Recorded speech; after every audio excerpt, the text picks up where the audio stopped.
ওরে এলো দিন আখেরি মৌলবি হবে বাড়ি বাড়ি, কোরআনের কথা বলবে এ হাদিসের কথা বলবে, নিজেরা মানে না।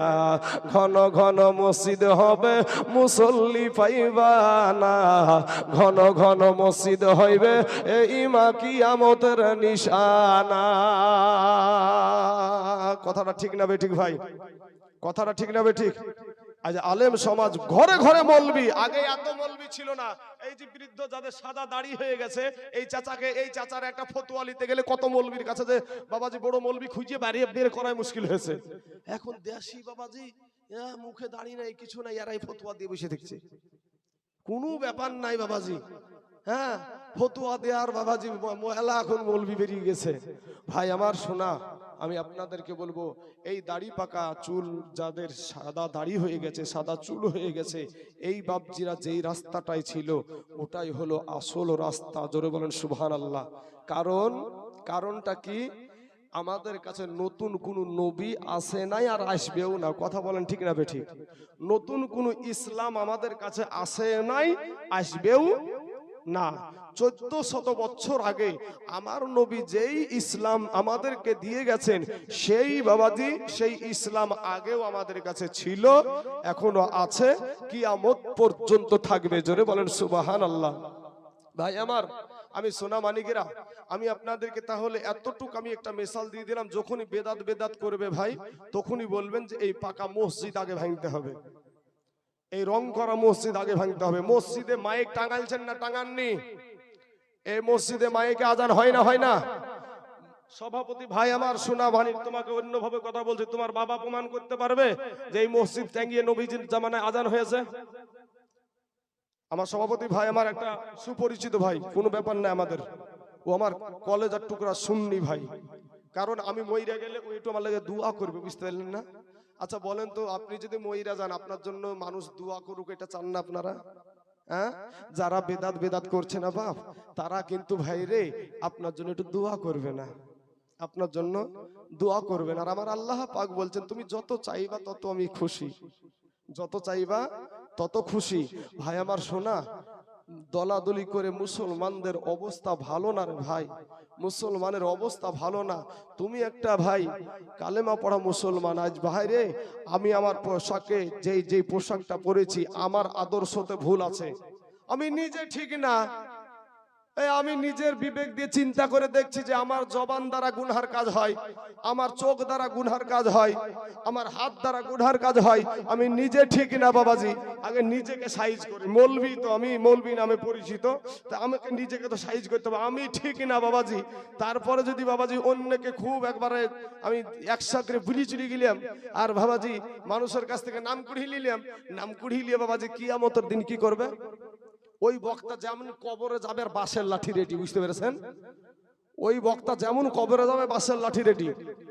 মুসলমান ভাই, আমার আদর্শতে ভুল আছে, আমার সভাপতি সাহেব ভাইয়ের আদর্শতে ভুল আছে, আমার মুরসালিম ভাই ইমাম সাহেবের আদর্শতে ভুল আছে, একজন মুফতি সাহেবের আদর্শতে ভুল থাকতে পারে, একজন শাইখুল হাদিসের আপনার আদর্শতে ভুল থাকতে পারে, কিন্তু মদিনার যিনি নবী, যেই নবী আপনারও নবী আমারও নবী, ওই নবীর আদর্শতে কোনো ভুল নাই। জোরে বলেন সুবহানাল্লাহ। আমেরিকার একজন শিক্ষিত ব্যক্তি একটা কিতাব লিখেছে দা 100, একটা বিধর্মী, সে বাবাজি 100 মুনিসির জীবনী লিখতে গিয়ে উনি বলছেন যে আমি সবার জীবনে কলঙ্ক খুঁজে পেলাম, কিন্তু মদিনার নবীর জীবনে কোনো কলঙ্ক খুঁজে পাই নাই। জোরে বলেন সুবহানাল্লাহ। আর সেই নবীর দোষ ত্রুটি বের করা একটা মুসলমানের কাজ, এটা ভাবছেন? কি মনে করেন নিজেকে রক্তের বাহাদুরি কয়দিন রে ভাই?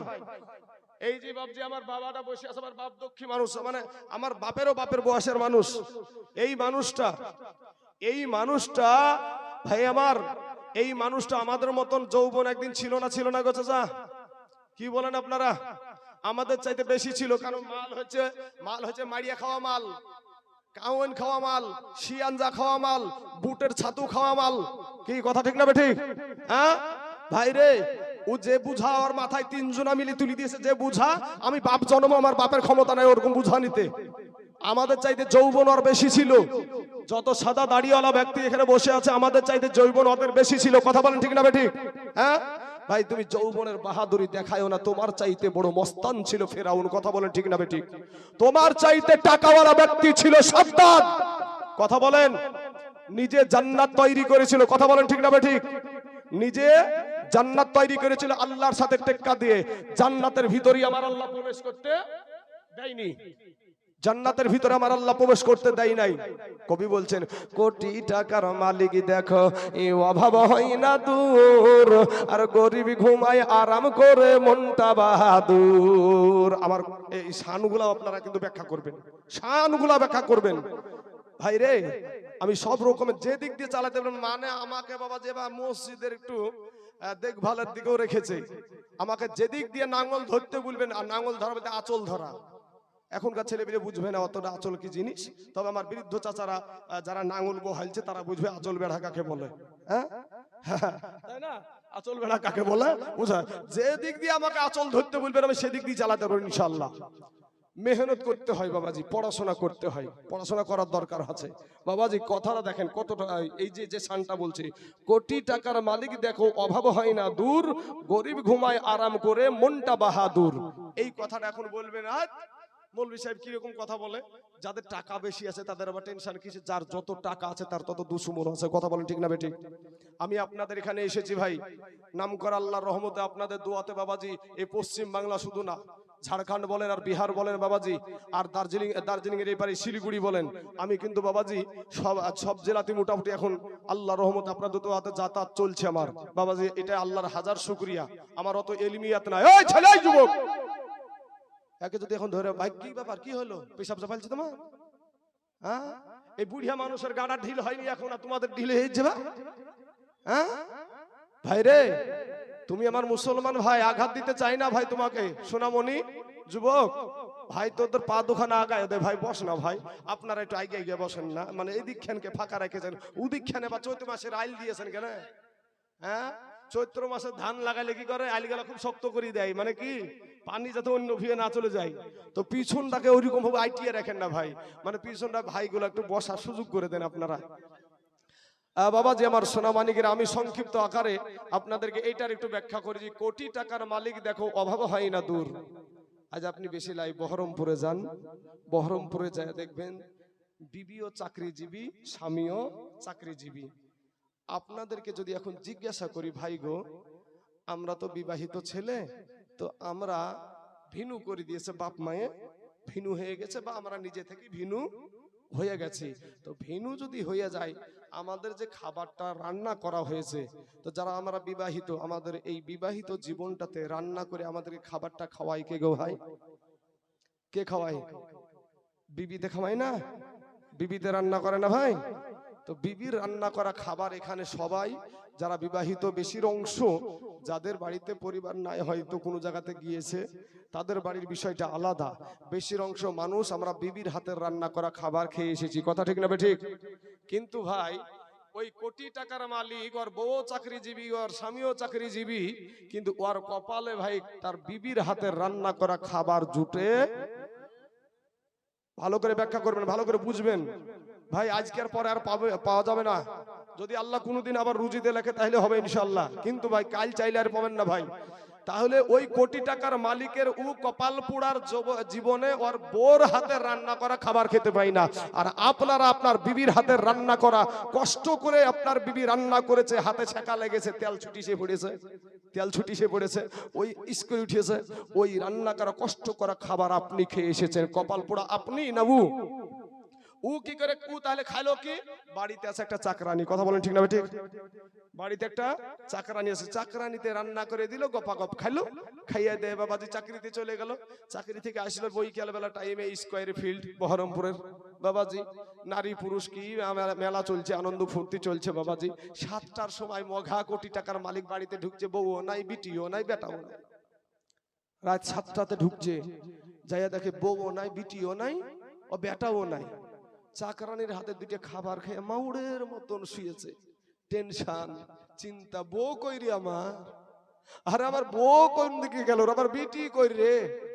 শাসন করার তাদের কোনোই নাই। কিন্তু আপনার মতন গরিব মানুষগুলা, এই খেটে খাওয়া মেহনত করা ঘাম ঝরানো মানুষগুলা সন্ধ্যা 6টাতে যদি বাড়িতে যায়, আমাদের বউ থাকে না ভাই?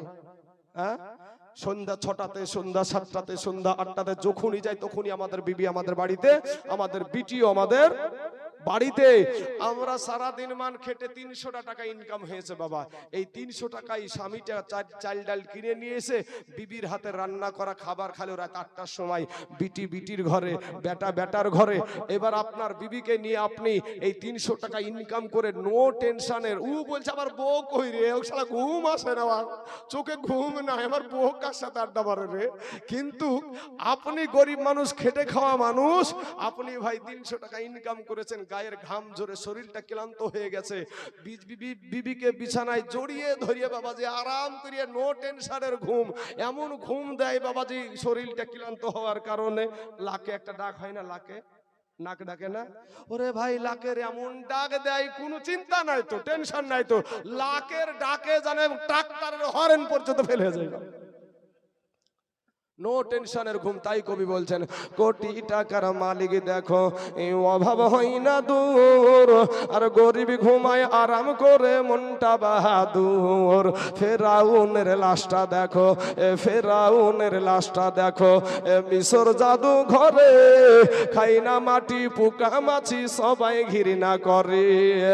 হৃদয় থাকিতে যার, হৃদয় থাকিতে যার, ভাইরে নম্রতা সদা, এ রহমত আসিবে সেটা প্রভুর ওয়াদা। বড়র বড়াই থাকলে দিলে, এ বড়র বড়াই থাকলে দিলে এ রহমত আসবে না, আর নিজেকে নিজে ছোট মনে করিও সদা। উঁচু জমিন থেকে পানি, উঁচু জমিন থেকে পানি এ নিচু জমিনে যায়, তেমনি কইরা খোদার রহমত আছে এই নম্রতা হৃদয়।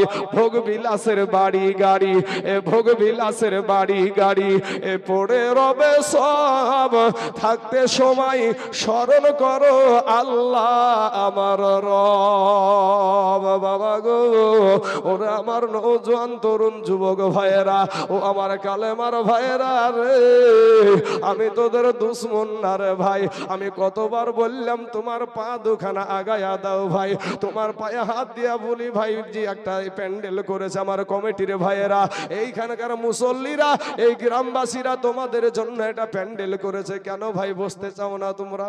এই যুবকেরা, একটু বসলে কোনো ক্ষতি আছে ভাই? যারা দাঁড়িয়ে আছো ভাই তাদেরকে বলছি বসো না ভাই। মনে হয় যে তোমার কাছে মনে হয় 500 টাকা জোর করে লিলিবে প্যাকেট থেকে, হ্যাঁ? আর বাবাজি আর একটা কথা আপনাদেরকে বলি, যে একটা জিনিস মনে রাখবেন, আমার মমিনুল ভাই শেষ বেলায় একটা কথা বলে গেল, কি যে সমস্ত নবীরা বলবেন লাস্তু লাহা, ইহার জন্য আমি না, আর আমাদের নবী বলবে কি আনা লাহা, ইহার জন্যই আমি। জোরে বলেন সুবহানাল্লাহ। মানে কি, অন্য নবীরা সাফায়াত আল্লাহর কাছে কেউ প্রথমে করতে চাইবে না, পারবে না তা না, করতে চাইবে না, ইহার জন্য আমি না, আর আমাদের নবী বলবে আমি হইলাম এর জন্য প্রথম উপযুক্ত। জোরে বলেন সুবহানাল্লাহ। ভাই কবরে যখন যাবেন, আপনাদেরকে সব সময় শোনাই 3টে প্রশ্ন হবে, শোনাই না মৌলবীরা? 3টে প্রশ্ন হবে। আমি আরেকটা হাদিস পেয়েছি, একটা প্রশ্ন হবে। সহিহ বুখারীতে আর সহিহ মুসলিমে একটার কথা বলা হয়েছে, আরো হাদিসে পাওয়া গেছে 3টের কথা বলা হয়েছে। তাহলে এটাকেও মানি, ওটাকেও মানি। মা কুনতা তাকুলু ফি হাদার হাকুর রাজুল, আপনাদের সভাপতি বলছে ওই পড়লো, বা লাস্ট এখানে ওই পড়েছে, লাস্ট এখান ওরও মুখস্থ আছে এই হাদিসটা। ওই হাদিসে বলা হয়েছে সশরীরে আপনার কবরে আপনার নবী আসবে। জোরে বলেন সুবহানাল্লাহ। আপনার কবরে ভাই, ও যুবকেরা, আপনার কবরে ভাই আমি যাব না রে ভাই, আপনার ইমাম সাহেব ভাই যাবে না, আমার সভাপতি ভাই আপনার কবরে যাবে না, আপনার মা আপনার কবরে যাবে না, আপনার বিবি আপনার কবরে যাবে না, আপনার সন্তান আপনার কবরে যাবে না, কিন্তু মদিনার নবী আপনার কবরে হাজির হবে। জোরে চিল্লায়া বলেন সুবহানাল্লাহ। বাবাজি আমার সোনা মানিকেরা, আল্লাহ পাক বলছেন কোরআনে বলছেন আলাম তারা কাইফা ফাআলা রাব্বুকা বিয়াস হাবিল ফিল। এটার আপনি বাংলা দেখেন গা, বাংলা তরজমাতে দেখেন গা, ওখানে লেখা আছে যে তরজমাতে লেখা আছে আপনি কি দেখেননি, কাকে বলছে? নবীকে। আল্লাহ বলছে নবীকে যে আপনি কি দেখেননি যে আমি হস্তি বাহিনীর সাথে কি ব্যবহার করেছি? মানে আবরাহা বাদশা কাবা শরীফ ধ্বংস করতে গিয়েছিল, শুনেছেন আপনারা? আবাবিল পাখির দ্বারা ঠুটে একটা পাথর, দুই পায়ে দুটো পাথর, এই পাথর দ্বারা কি করেছে? ওই হস্তি বাহিনীকে আল্লাহ ধ্বংস করে দিয়েছে। তো আমার নবীকে আল্লাহ বলছে আলাম তারা, আলাম তারা, আপনি কি দেখেননি, আপনি কি নজর করেননি যে হস্তি বাহিনীর সাথে আমি কি ব্যবহার করেছি? তখন আমার নবী, আপনার নবী ভাই মায়ের গর্ভে, জোরে বলেন সুবহানাল্লাহ। কোথায় কোথায় কোথায় নবী কোথায়? মায়া আমেনার গর্ভে। কেউ বলছে ৪৫ দিন পরে দুনিয়াতে এসেছে। ওই কাবা শরীফ যে ভাঙতে গিয়েছিল ওই যুদ্ধের পরেই, মানে ওই ধ্বংস হওয়ার পরে, কেউ বলছে ৪৫ দিন, কেউ বলছে ৫০ দিন, কেউ বলছে ৫৫ দিন, এই দিন পরে দুনিয়াতে নবী এসেছে। তো আল্লাহ বলছে আপনি কি দেখেননি?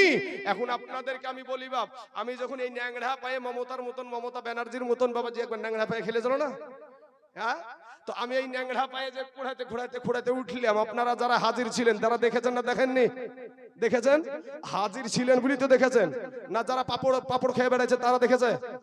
এখানে যারা হাজির ছিল তারা দেখেছে। কথা বলেন ঠিক না ঠিক? তাহলে আমার আল্লাহ বলছে আপনি কি দেখেননি?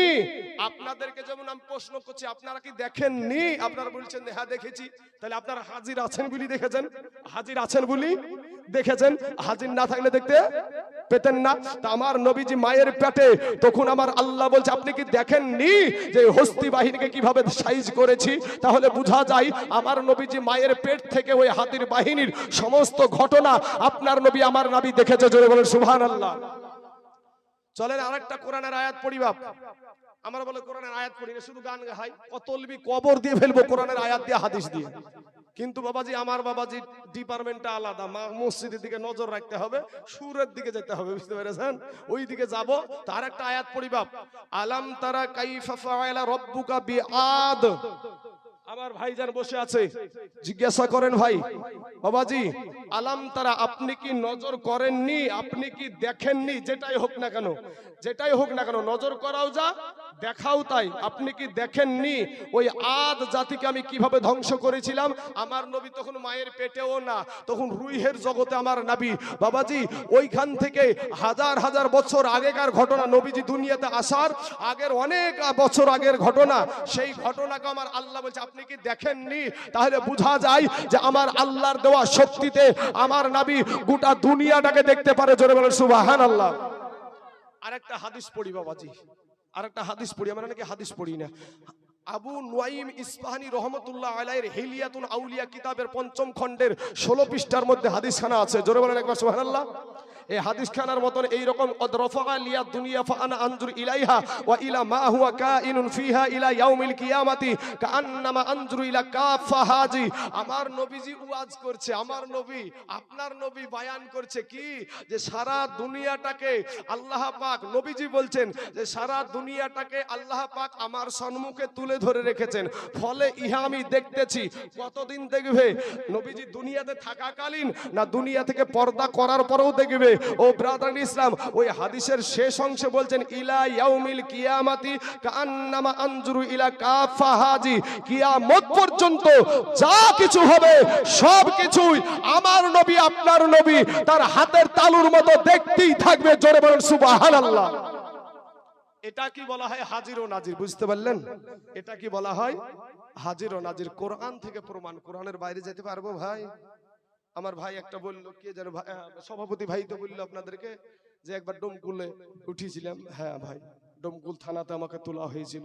তো ডোমকুল থানাতেও বাবাজি তখন আমার এই এত কিতাব নিয়ে পড়াশোনা করতাম না আমি। এখন যতটা কিতাবে মানে মনোযোগ আছে, কারণ 5 জায়গায় যাচ্ছি, 5 রকমের কথা আমাদেরকে তুলে ধরতে হয়। তো বাবাজি শোনা, সেখানেও বাবাজি ফুলের মালা দিয়ে সুন্নিরা এসেছে। আমি সেদিন বাবাজি তারা ছিল 6 জন মুফতি আর আমরা ছিলাম 2 জন। এই 2 জনে এসডিপিও বলেন আর 4 থানার যে এসডিপিও ওই ডোমকুল থানাতে 4 থানার যিনি এসডিপিও তিনি ছিলেন, বিডিও অফিসাররা বড় বড় অফিসাররা তিনারাও ছিলেন। সেখানেও আমার নাবির শানকে বাবাজি, নাবির শান উপরে আল্লাহ উঠাইছে ভাই। আপনি আমি কে না মানে?